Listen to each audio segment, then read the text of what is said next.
Bismillahirrahmanirrahim. Assalamualaikum warahmatullahi wabarakatuh.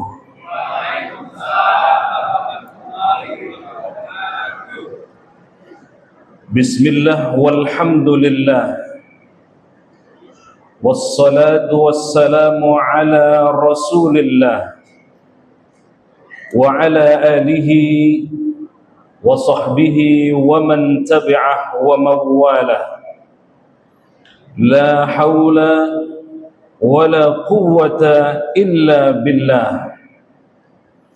Qala rabbi shrah li sadri wa yassir li amri wahlul 'uqdatam min lisani yafqahu qawli. Ilahi anta maqsudi wa ridhaka matlubi, a'tini mahabbataka wa ma'rifatak. Qalu subhanaka la ilma lana illa ma 'allamtana innaka antal alimul hakim. Amma ba'du, wa qala Allah ta'ala fil Qur'anil Karim wa huwa asdaqul qailin. A'udzu billahi minasy syaithanir rajim. Bismillahirrahmanirrahim. Subhanalladzi asra bi'abdihi lailan minal masjidil haram ilal masjidil aqsa alladzi barakna hawlahu linuriyahu min ayatina innahu huwas sami'ul basir. Wa qala an-nabiy sallallahu alaihi wasallam, awwalu ma yuhasabu bihi al-'abdu yawmal qiyamah as-salah. Sadaqallahul azim wa sadaqa rasulullahil karim. Wa nahnu ala dhalika minasy syahidin wasyakirin walhamdulillahi rabbil alamin. Hadirin hadirat ma'asyiral muslimin, jamaah Masjid Asy-Syifa RSPAD Gatot Subroto yang insyaallah dimuliakan Allah Subhanahu wa taala. Yang kami muliakan Kepala RSPAD Gatot Subroto Maijen TNI Dr. Ihsan Firdaus, SPKJ MMRS CFRA. Oh, banyak nih Pak Jenderal. Yang kami muliakan para perwira tinggi di jajaran RSPAD Gatot Subroto. Yang kami muliakan pengurus Persid Kartika Chandra Kirana cabang RSPAD Gatot Subroto. Mana ini pengurus Persidnya? Wah, alhamdulillah. Banyak ya? 100 kurang banyak. Anggota RSPAD Gatot Subroto, baik perwira, bintara, tamtama, para ASN, dan seluruh jamaah Masjid Asy-Syifa RSPAD yang insyaallah dimuliakan Allah Subhanahu wa taala. Siang hari ini kita akan membincang terkait dengan Isra wal Mi'raj Nabi besar Muhammad sallallahu alaihi wasallam. Temanya menarik ini. Dengan meneladani akhlak mulia baginda Rasulullah, membentuk prajurit yang prima menuju Indonesia maju. Hadirin yang dimuliakan Allah,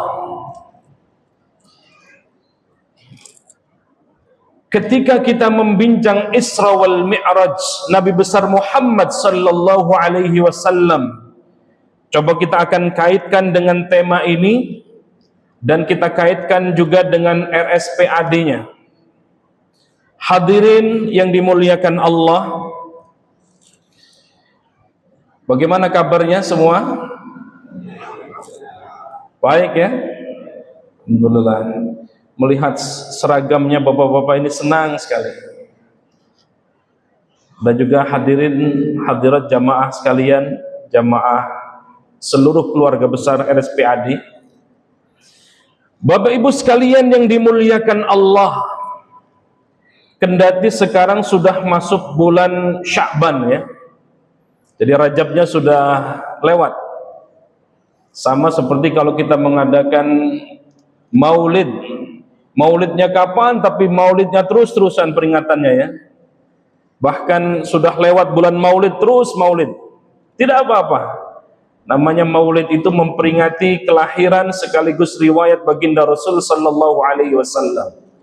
Begitupun dengan Isra Mi'raj kita hari ini, jamaah sekalian, Bapak Ibu sekalian, para jenderal, keluarga besar RSPAD yang dimuliakan Allah. Kejadian Isra wal Mi'raj, Bapak Ibu sekalian yang dimuliakan Allah, ini adalah kejadian yang luar biasa. Kenapa disebut luar biasa? Di luar dari nalar manusia, maka pendekatannya adalah pendekatan iman. Hal ini diabadikan di dalam Al-Quran.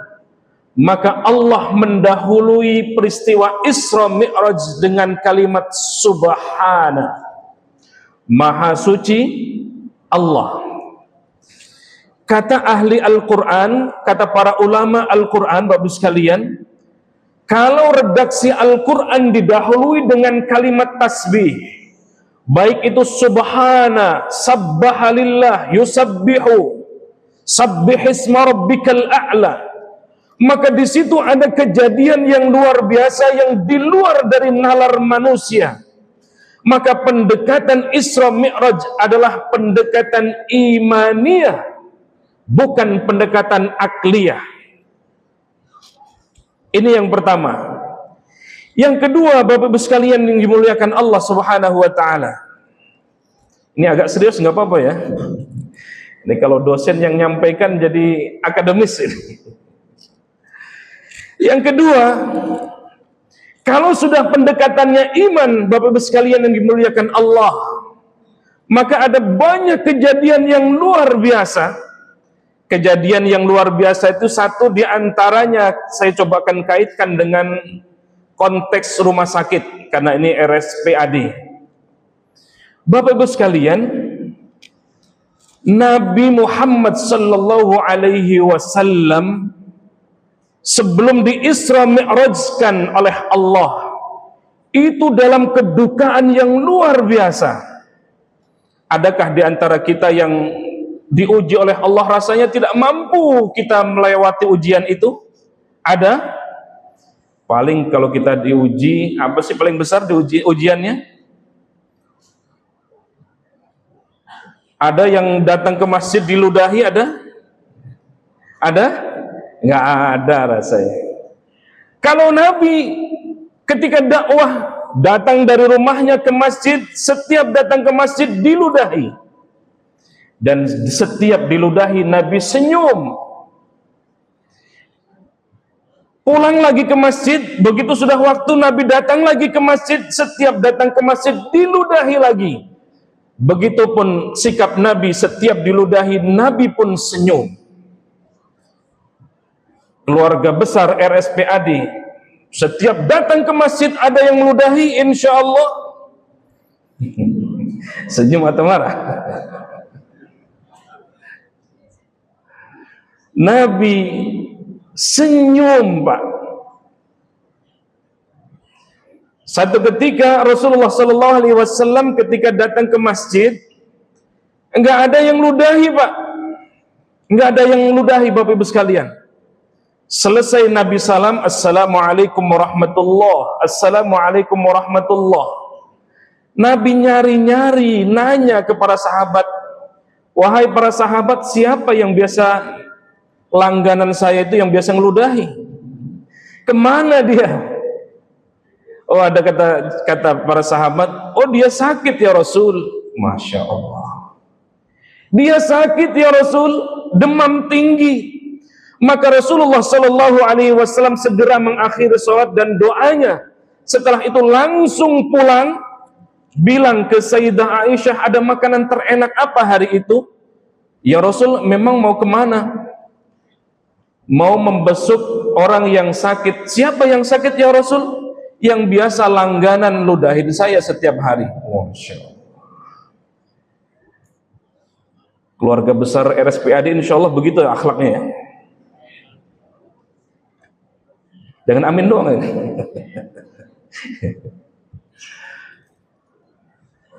Nabi membesuk. Assalamualaikum. Siapa itu? Saya siapa? Muhammad. Muhammad yang mana? Muhammad yang biasa langganan yang ente ludahi. Gemeter itu orang karena akhlak Rasulullah sallallahu alaihi wasallam. Maka tema kita adalah meneladani akhlak Rasulullah. Demikian Rasulullah diludahi tapi tetap senyum. Ketika dia sakit, Rasulullah sallallahu alaihi wasallam nengok. Kata orang yang biasa meludahi Rasulullah, "Ya Muhammad, teman-temanku saja yang biasa, teman-teman langganan saya pun tidak ada yang menengok, tetapi engkau yang biasa aku ludahi. Masya Allah, engkau mempunyai akhlak yang luar biasa. Engkau adalah orang yang pertama menjengukku. Saksikan ya Muhammad, hari ini aku memeluk Islam. Asyhadu an la ilaha illallah wa asyhadu anna Muhammadar Rasulullah." Masuk Islam karena akhlaknya Nabi. Di kesempatan yang lain Rasulullah sallallahu alaihi wasallam ketika berdakwah ditimpuki. Ada di antara kita para prajurit ketika lagi sosialisasi ke masyarakat ada yang lempari batu ada? Atau lagi di lapangan, mungkin kalau di lapangan iya ya, dilempari apa itu biasanya? Lempari botol minum segala macam itu ya, untuk menenangkan massa atau apapun di masyarakat. Tapi Rasulullah sallallahu alaihi wasallam dilempari batu. Sampai-sampai pelipis Rasulullah berdarah. Rasul pengen mencari suaka. Di Mekah sudah ditolak. Jadi kalau kita hari ini Bapak Ibu sekalian dimuliakan Allah ditolak oleh penduduk bumi, orang tidak percaya lagi. Orang tidak mau percaya lagi. Ngomong apapun tidak dipercaya, padahal itu adalah risalah Allah subhanahu wa ta'ala. Maka Isra Mi'raj itu mengajarkan kepada kita jamaah sekalian, kalau kita ada punya masalah yang begitu besar, tetapi ada Allah subhanahu wa ta'ala yang maha besar, yang akan menyelesaikan seluruh persoalan-persoalan kita. Nabi satu ketika mencari suaka Bapak Ibu sekalian. Di Mekah dakwahnya ditolak. Dan menariknya, Nabi itu berdakwah 23 tahun dari usia 63 tahun Bapak Ibu sekalian. 23 tahun itu dibagi dua periode, ada periode Makkah, ada periode Madinah. Periode Makkah itu dari 23 tahun Nabi berdakwahnya 13 tahun. Yang lama justru dakwahnya Nabi diintimidasi, diembargo secara ekonomi. Nabi pernah diembargo secara ekonomi, Pak. Diasingkan oleh kaum kafir Quraisy, pasokan makanan dihentikan, dilarang menikah, sehingga banyak yang kelaparan. Bahkan Rasulullah itu sudah biasa mengikat perutnya dengan batu-batu agar laparnya tidak terlalu dahsyat sekali. Hadirin yang dimuliakan Allah, seperti itulah perjuangan Rasulullah sallallahu alaihi wasallam. Karena sudah ditolak di penduduk Mekah, lalu kemudian Nabi pengen mencari suaka. Siapa tahu ada penduduk lain yang bisa menerima Rasulullah dakwahnya. Rasul kemudian dari Mekah bergeser kemudian ke Taif. Apa yang terjadi Bapak Ibu sekalian? Bukannya diterima oleh penduduk Taif, tetapi malah justru Nabi dilempari batu. Bukan hanya penduduk yang senior-senior, tapi seluruh anak-anaknya, seluruh keluarganya menimpuki Rasulullah sallallahu alaihi wasallam. Nah, bunda-bunda, ketika dalam kondisi demikian, Kira-kira kita memaafkan orang yang memusuhi kita atau balas? Keluarga besar Persit? Kalau bunda-bunda yang solehah di sini insya Allah memaafkan. Kok aminnya sedikit?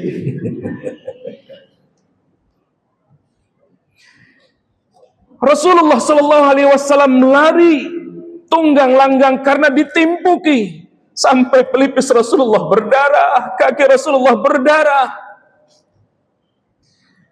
Dalam Rasulullah himpitan, dalam kesusahan yang luar biasa ini, lalu datanglah bin. Dulu sudah ada bin juga, Pak. Kalau sekarang binnya Badan Intelijen Negara. Dulu 14 abad yang lalu ada juga binnya. Binnya adalah Badan Intelijen Nabi. Siapa? Malaikat Jibril dan malaikat penjaga gunung menawarkan satu tawaran yang tidak lazim. Ya Muhammad, seandainya engkau mau, maka akan aku timpakan gunung Taif itu kepada penduduk Taif biar hancur sekalian. Jadi yang marah bukan Nabi, tapi para malaikat yang marah. Apa jawaban respon Nabi? Jangan wahai Jibril, jangan wahai malaikat. Lalu kemudian ada satu doa, yang doa itu sampai hari ini kita masih bisa menyaksikan dan kita bisa baca. Sekaligus saya ijazahkan kepada Bapak Ibu sekalian yang hadir. Mau melaksanakannya? Insya ya. Allahumma ihdi qaumi fa innahum la ya'lamun. Ulang lagi. Allahumma ihdi qaumi fa innahum la ya'lamun. Ajaztukum qabiltu, gitu. Ulang lagi. Ajaztukum. Saya ijazahkan dan kata Bapak Ibu saya terima. Apa konteks doa ini? Ini hadis sekaligus doa. Allahumma hdi qaumi, ya Allah, ihdi qaumi, berikan hidayah kepada kaumku.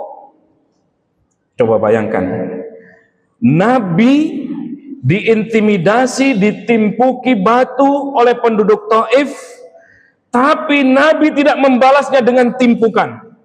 Kendati ada bala tentara Rasulullah, ada binnya Rasulullah, para malaikat yang membackup Rasulullah. Ya Muhammad, kalau engkau mau, bukit Taif itu akan aku timpakan kepada penduduk Taif. Apa kata Nabi? La, jangan wahai Jibril, jangan wahai para malaikat. Lalu kemudian doa tadi dibacakan oleh Rasulullah. Allahumma hdi qaumi fa innahum la ya'lamun. Ya Allah, berikan hidayah kepada kaumku. Fa innahum la ya'lamun. Mereka melakukan demikian, mereka menimpukiku, mereka mengusirku, fa innahum la ya'lamun, karena mereka ketidaktahuan. Kalau ini dipakai oleh para prajurit luar biasa. Biarpun masyarakat, apalagi kalau lagi demonstrasi ya, saya di kampus itu menghentikan mahasiswa, sampaikan dengan secara beradab, tapi tetap namanya mahasiswa. Coba kalau para perwiranya, ya, para keluarga besar, tentara semua, pakai doa ini, Allahumma hdi qaumi, ya Allah berikan hidayah. Berikan hidayah kepada para mahasiswa, berikan hidayah kepada masyarakat yang demonstrasi atau yang apapun. Fa innahum la ya'lamun, mereka melakukan demikian karena ketidaktahuan. Bayangkan kalau Nabi saat itu menerima tawaran dari malaikat Jibril dan para malaikat gunung, penjaga gunung, maka hari ini kita tidak bisa melihat Taif. Ada yang pernah ke Taif? Bagaimana keindahan Taif? Luar biasa. Suasana cuaca haji itu 45 sampai 50 derajat, Bapak Ibu sekalian. Kalau kita ke Taif, itu jadi dingin. Di Taif pusat buah-buahannya Masya Allah besar-besar. Pusat pertanian ada di Taif. Seandainya Nabi ketika itu marah, maka selesai penduduk Taif, tidak ada yang beriman.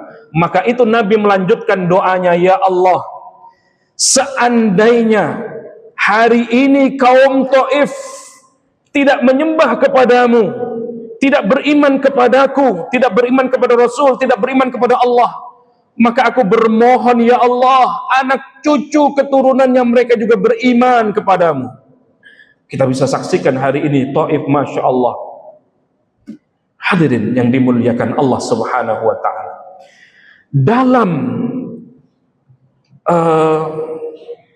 tantangan, rintangan, hambatan, cobaan yang luar biasa itu, maka Rasulullah sallallahu alaihi wasallam di Isra Mi'rajkan oleh Allah.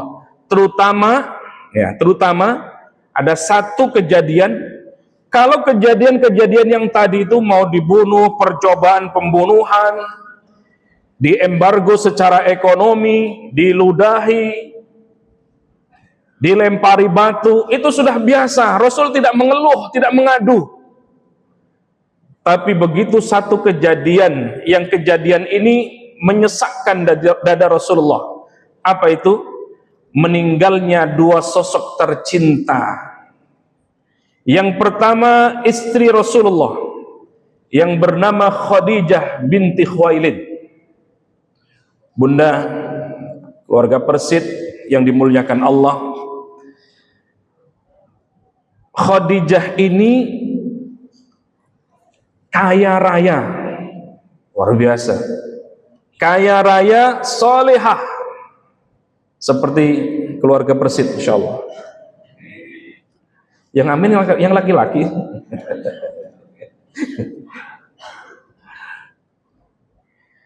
Sudah salihah, kaya raya. Dari kaya raya tidak punya apa-apa. Kemana hartanya? Hartanya dipakai untuk seluruhnya dakwah Rasulullah sallallahu alaihi wasallam. Wah, luar biasa. Luar biasa jemaah sekalian. Jadi kalau untuk mencapai Indonesia maju, prajurit yang prima menuju Indonesia maju, ya maka kita persembahkan semuanya untuk bangsa kita tercinta. Setuju? Sama persis seperti Bunda Khadijah. Dari kaya raya, saudagar kaya raya, semuanya dipakai untuk dakwah Rasulullah. Sampai akhir hayatnya bunda-bunda, Khadijah ini tidak punya apa-apa. Makanan juga tidak ada. Pakaian pun hanya melekat di tubuhnya. Sampai-sampai ketika akhir hayatnya tidak punya kain kafan pun. Dalam riwayat itu Rasulullah sallallahu alaihi wasallam memang disiapkan oleh Allah kain kafannya. Satu untuk Rasulullah, satu untuk anaknya, satu diminta oleh istrinya Khadijah. Masya Allah. Itu pun kata Khadijah sebelum akhir hayatnya, wahai suamiku tercinta, wahai Rasulullah, seandainya nanti butuh untuk dakwah, barangkali untuk mengarungi lautan, ambil saja nanti ketika aku sudah dikubur, sudah jadi tulang belulang, ambil saja tulang belulangku, silakan engkau rangkai untuk engkau pakai untuk mengarungi lautan itu. Dahsyat.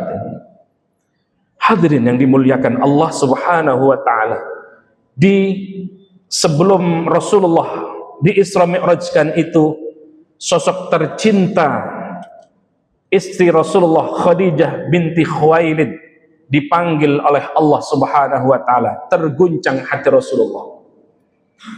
Kira-kira saya bayangkan juga para prajurit, bapak-bapak ini kalau ditinggal wafat istrinya terguncang hatinya. Terguncang hatinya betul? 3 hari masih terguncang? 40 hari?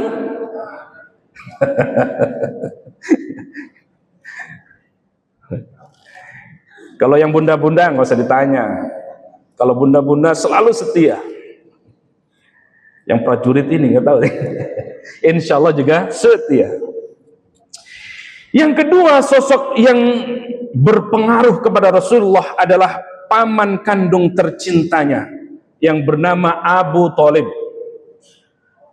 Abu Thalib ini, Bapak Ibu sekalian, sampai akhir hayatnya memang tidak tercatat memeluk agama Islam. Tidak tercatat memeluk agama Islam. Tapi memperjuangkan dakwah Rasul, menjadi perisai buat Rasulullah sallallahu alaihi wasallam. Rasul itu diuji dengan berbagai macam cara. Ada 3T. Bukan 3T untuk daerah tertinggal, bukan. Tahta, harta, satu lagi. Oh, ada ya. Bahkan bisa ditambah kalau konteks sekarang ada T yang keempat. Tahta, harta, wanita, dan kuota. Coba bunda-bunda nggak ada kuota ini, nggak narsis ini. Tahta, ya Muhammad, hentikan saja dakwahmu. Engkau mau minta jadi apa? Mau jadi menteri? Bisa. Mau jadi wakil presiden? Bisa. Mau jadi presiden? Bisa, kami angkat. Asal engkau hentikan dakwahmu. La, kata Rasulullah. Ini adalah misi dakwah. Jadi itulah kira-kira kriteria prajurit ketika untuk memperjuangkan bangsa dan negara. Tidak ada kompromi. Meskipun kita ditawari dengan harta, meskipun ditawari dengan tahta, Rasul pun demikian, Bapak sekalian. Ya Muhammad, oke, engkau tidak mempan dengan harta, dengan tahta. Oke, dengan harta. Seandainya engkau mau gunung Uhud yang begitu besar, kami sulap menjadi gunung emas, dan itu semuanya untukmu. Asal satu syaratnya, hentikan dakwahmu. Kata Rasul, nehi. No way. Enggak, kata Rasul. Yang ketiga, dengan wanita. Nah, berapa banyak orang yang takluk karena wanita. Ya. Makanya simbol wanita itu kelingking. Simbol raja, jempol. Jempol dengan kelingking menangan mana? Kelingking boleh jadi kecil ini, tapi bisa mengalahkan raja. Mau wanita tercantik model apa ya Muhammad? Asal engkau menghentikan dakwahnya. Apa kata Rasul? Tidak. Maka kemudian merayu paman tercintanya yang bernama Abu Thalib.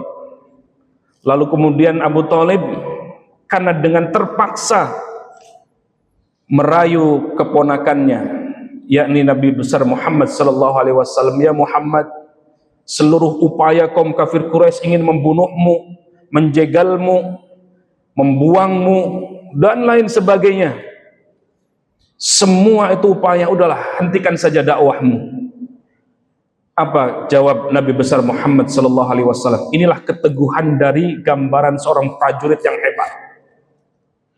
Ditawari harta, tahta, wanita, kuota, no. Apa kata Rasulullah jawab? Seandainya matahari berada di tangan kananku, bulan berada di tangan kiriku, maka demi Allah, maka tidak akan aku hentikan dakwahku. Ini prajurit sejati itu begini. Jadi Rasulullah sebagai khalifah sekaligus prajurit perang. Hebat Rasulullah, sekaligus suami yang hebat juga di rumah tangganya.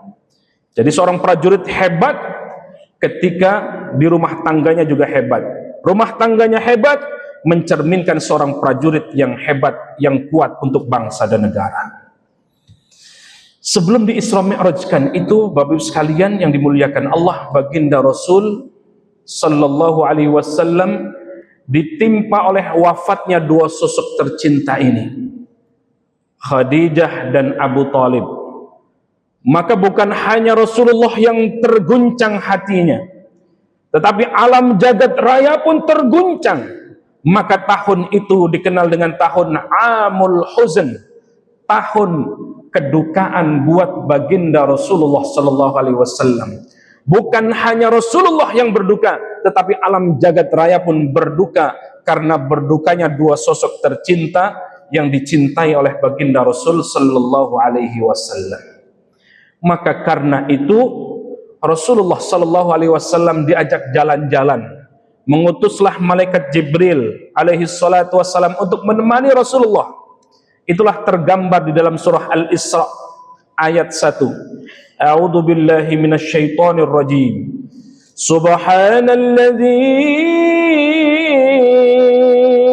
asra bi'abdihi laylan minal masjidil haram ilal masjidil aqsa alladzi barakna hawlahu الذي باركنا حوله لنريه من آياتنا إنه هو السميع البصير. Subhanalladzi, maha suci Allah, alladzi asra, yang telah diperjalankan oleh Allah, alladzi asra bi'abdihi laila, diperjalankan oleh Allah pada satu malam, minal masjidil haram ilal masjidil aqsa, dari masjidil haram ke masjidil aqsa. Itulah namanya Isra. Mi'rajnya dinaikkan Rasulullah dari masjidil aqsa sampai ke Sidratil Muntaha, menembus langit pertama, langit kedua, langit ketiga, langit keempat, langit kelima, langit keenam, langit ketujuh, sampai Rafraful A'la, bertemu dengan Allah Subhanahu wa taala. Bapak Ibu sekalian, tidak semua nabi bisa berjumpa dengan Allah. Hanya Rasulullah sallallahu alaihi wasallam. Maka apa yang terjadi yang mengiringi Isra Mi'raj itu dalam konteks RSPAD, setidaknya Rasulullah sebelum di Isra Mi'rajkan 2 kali dibedah. Ada dokter bedah di sini? Ada? Oh, beliau, Masya Allah. Izin Pak Jenderal. Bedah itu kan baru belakangan ya. Rupanya dokter bedahnya Rasulullah itu malaikat Jibril langsung. Dari mana kita bisa tahu? Setidaknya Rasulullah dalam riwayat itu 2 kali dibedah dadanya oleh malaikat Jibril. Ketika Rasulullah dalam pengasuhan ibu susunya, Suwaibah. Rasulullah ketika itu lagi main dengan anaknya Suwaibah, lalu kemudian diambil oleh 2 malaikat. Ini diyakini malaikat Jibril. Lalu kemudian dibelah dadanya, dibuang kotorannya. Ini setingkat Nabi waktu kecil. Lalu kejadian yang kedua, jamaah sekalian, ketika Rasulullah sebelum di Isra Mi'rajkan oleh Allah, Rasulullah sallallahu alaihi wasallam dibelah dadanya, dibuang kotorannya, diisi dengan hikmah, diisi dengan ilmu. Apa artinya jamaah sekalian? Kalau kita mau mencapai spiritual yang tinggi, kalau Rasulullah dibedah, dokter bedahnya adalah langsung malaikat Jibril. Jadi praktek bedah membedah sudah ada zaman Nabi Muhammad, setidaknya ketika Isra Mi'raj atau sebelum ketika masih kecil. Apa yang kita bisa ambil atau yang kita bisa petik jamaah sekalian? Kalau kita mau sukses duniawi dan sukses ukhrawi, maka jauhkan dari sifat-sifat buruk. Rasul yang sudah maksum, terjaga, dan dijamin masuk surga. Kita semua ada jaminan masuk surga tidak? Gak ada ya. Ustadznya sama. Pak Jenderal juga sama. Nggak ada jaminan masuk surga. Rasul saja dibelah dadanya, diisi dengan hikmah, dibuang kotoran-kotorannya. Artinya apa? Hilangkan dari kita semua jemaah sekalian sebelum menuju Allah Subhanahu wa taala.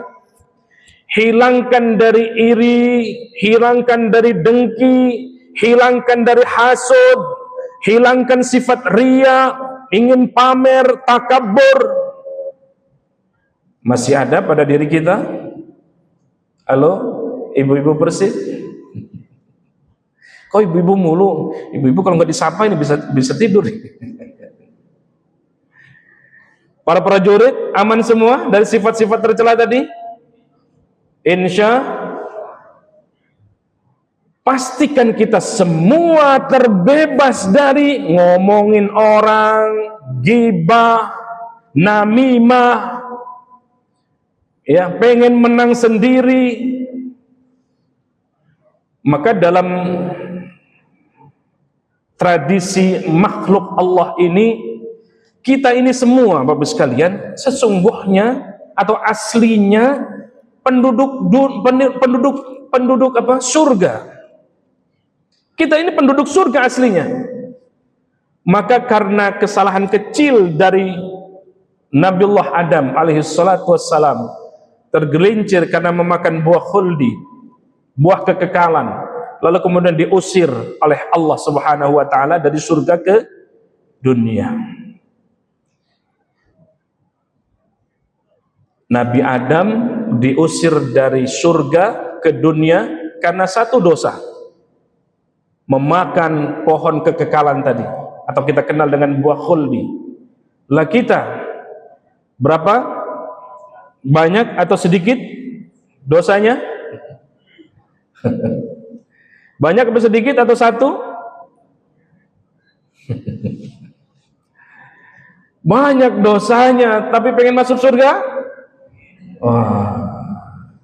Nabi Adam satu dosanya dikeluarkan dari surga, kita banyak dosanya pengen masuk. Masya Allah. Hadirin yang dimuliakan Allah Subhanahu wa ta'ala, maka pastikan jemaah sekalian dimuliakan Allah Subhanahu wa ta'ala, kita memastikan semua terbebas dari gangguan aba wastakbara, ya. Sifat hasud, sifat serakah, sifat-sifat yang lain, sifat hayawaniyah, sifat syaitaniyah. Setelah itu baru kemudian kita mi'raj seperti dimi'rajkan oleh baginda Rasulullah, dimi'rajkan oleh Allah Subhanahu wa taala. Apa yang bisa kita petik lagi dari peristiwa Isra Mi'raj? Peristiwa Isra Mi'raj itu ditegaskan di dalam Al-Quran, subhanalladzi asra bi'abdih. Ini kemudian diperdebatkan oleh para ulama tafsir. Kata para ulama, ada yang menganggap bahwa Isra Mi'raj itu adalah hanya ruhnya saja, tapi ada yang mengatakan ruh dan jasadnya. Itu dari makna bi'abdih. Lalu kemudian asra, meskipun hanya terjadi semalaman atau sepertiga malam, Nabi Muhammad SAW itu bukan jalan sendiri, tetapi asra, diperjalankan oleh Allah. Maka ketika hatinya sudah suci, sudah bersih, maka biarkan Allah Subhanahu wa ta'ala yang membimbing kita. Mau jadi apa, biarkan Allah yang menentukan. Itu jemaah sekalian. Yang kedua, yang selanjutnya, kadang-kadang kita ini Bapak sekalian kan sudah disibukkan dengan luar biasa kegiatan duniawi.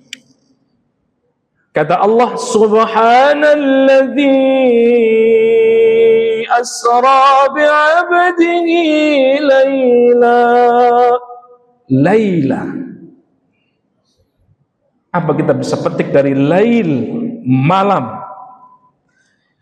Kadang-kadang kita dalam bertindak perlu jalur sunyi, Bapak sekalian. Jalur sunyi apa? Jalur malam, jalur langit. Inilah makna lail.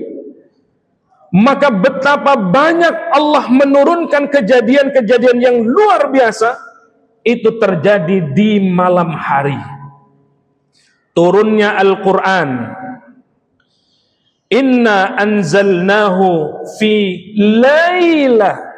Lailatul Qadar. Turunnya Al-Quran yang sedemikian hebat itu juga terjadi di malam hari. Isra Mi'raj juga terjadi di malam hari. Kalau kita mau moncer, Bapak sekalian, tahu moncer? Karirnya bagus, dunia akhirat, di antara jalur yang sudah kita pakai, pakailah jalur malam hari, jalur kesunyian. Itu juga yang dipakai oleh Rasulullah dalam Isra wal Mi'raj Nabi besar Muhammad sallallahu alaihi wasallam. Hadirin, hadirat yang dimuliakan Allah Subhanahu wa taala. Ketika Mi'raj, Rasulullah sallallahu alaihi wasallam setidaknya melewati 3 alam. 3 alam ini kita tidak akan mampu, Bapak sekalian. Yang pertama namanya alam nasut. Apa itu alam nasut? Alam nasut itu adalah alam kemanusiaan. Ya masih alam dunia, kita bisa minal masjidil haram ilal masjidil aqsa, masih dari masjidil haram ke masjidil aqsa. Makna minal masjidil haram ilal masjidil aqsa, kalau kita mau hidupnya berkah, maka mulailah dari masjid. Minal masjid ilal masjid. Di tempat kita kerja, jadikan tempat kita menjadi tempat sujud. Di tempat kita mengabdi, jadikan tempat mengabdi kita sebagai tempat sujud. Ketika begitu banyak masalah, begitu besar masalah, jadikan tempat sujud, menyelesaikan segala problem masalah, bahwa Allah Maha Besar.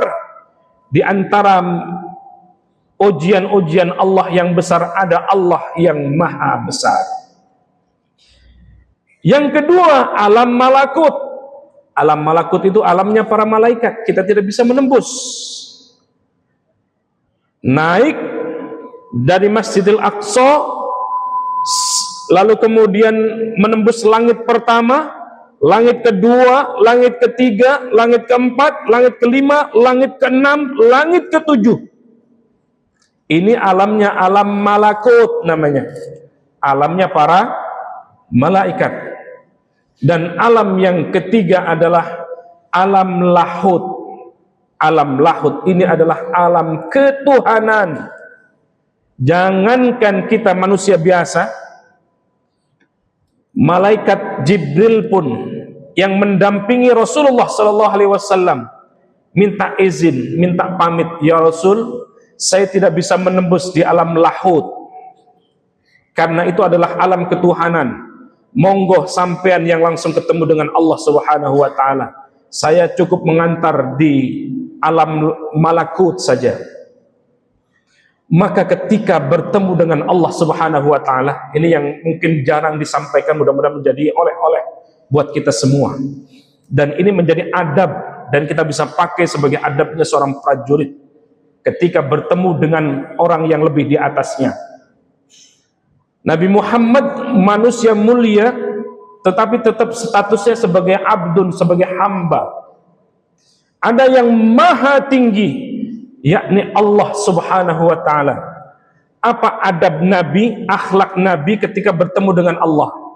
Inilah yang kemudian diabadikan dalam bacaan tahiyat kita, Bapak sekalian. At-tahiyatul mubarakatus salawatut thayyibatu lillah. Ini ungkapan dari baginda Rasul sallallahu alaihi wasallam. At-tahiyyatul mubarakatus salawatut thayyibatu lillah. At-tahiyyat, segala penghormatan. Oh, Rasulullah pun hormat. sama Allah. At-tahiyyat, bahasanya at-tahiyyat. At-tahiyyat itu hormat. At-tahiyyatul mubarakat, keberkahan. Salawatut thayyibat, kebaikan.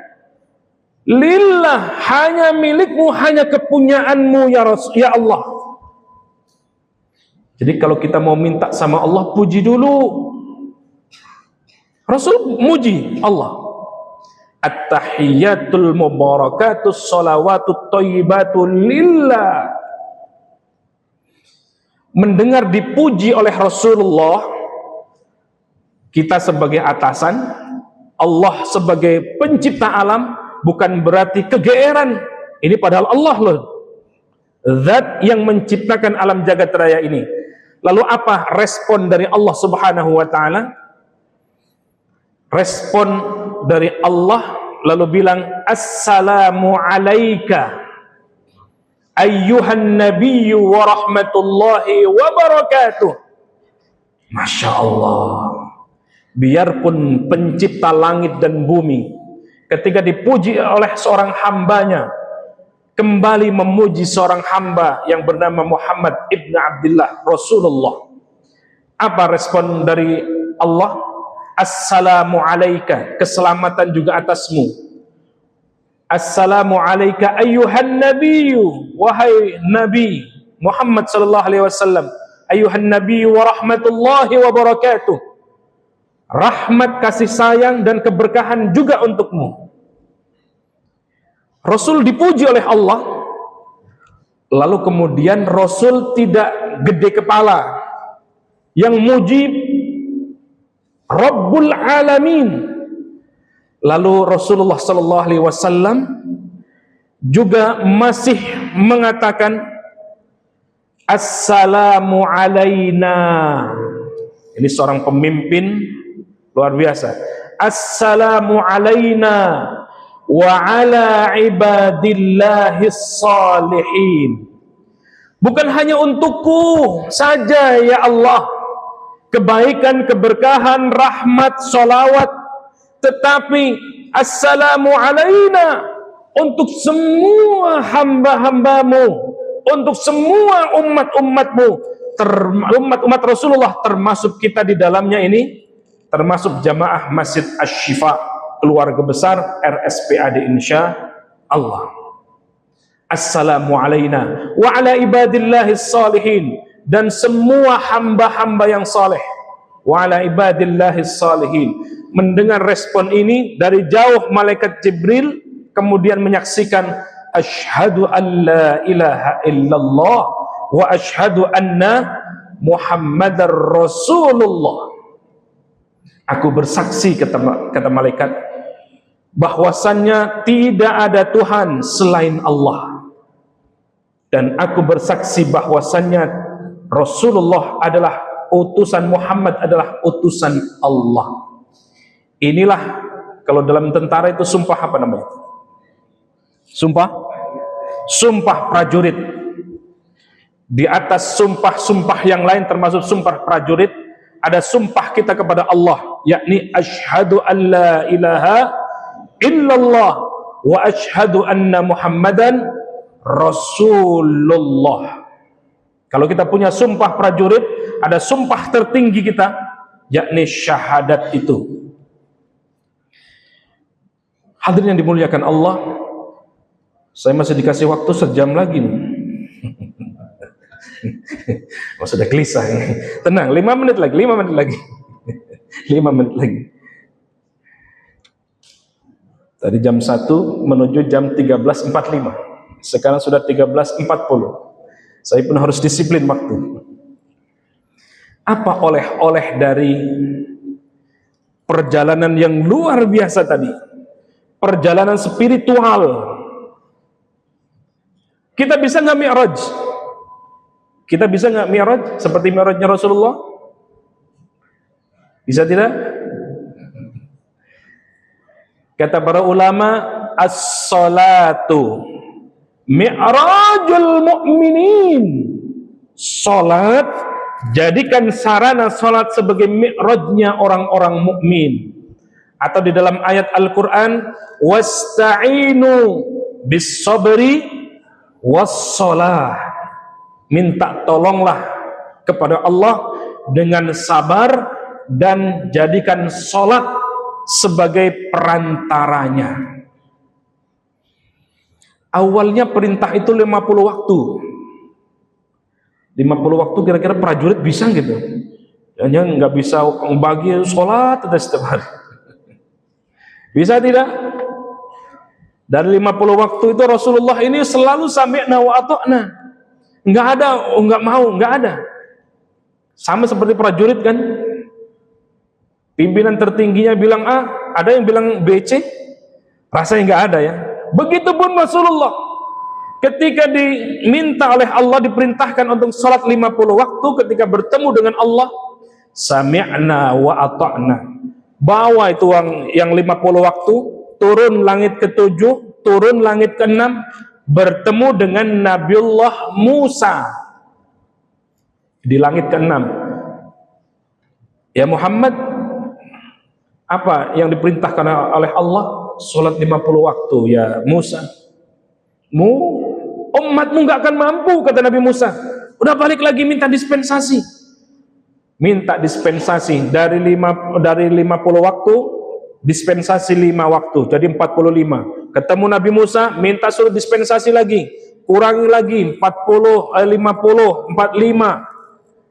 Lalu 40, 35, 30 sampai akhirnya 5 waktu.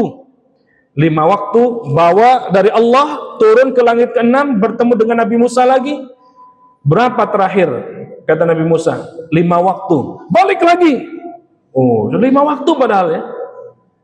Umatmu nggak akan mampu. Apa iya? Dari 50 waktu sampai ke 5 waktu. 5 waktu saja masih berat. Itulah gambaran kepada kita semua. Maka kalau boleh saya tanya, Bapak sekalian, ada tidak di antara para prajurit yang hebat, yang luar biasa ini, yang membela untuk agama, bangsa dan negara ini, yang ada tidak di antara kita yang tidak pernah meninggalkan sholat dari akil baligh sampai hari ini? Boleh acungkan tangan. Sebelah kanan kagak ada. Sebelah depan, wah. Sayap kiri, sayap belakang, ini para malaikat soalnya. Padahal sholat wajib tidak? Wajib. Itu menandakan seperti sebuah syair itu, subuh kesiangan, zuhur kerepotan, asar di perjalanan, maghrib kecapean, isya. Apal juga. Jaga salat. Pesan terakhir kata Nabi, pas 45. Awwalu ma yuhasabu bihil abdu yaumal qiyamah as-salah.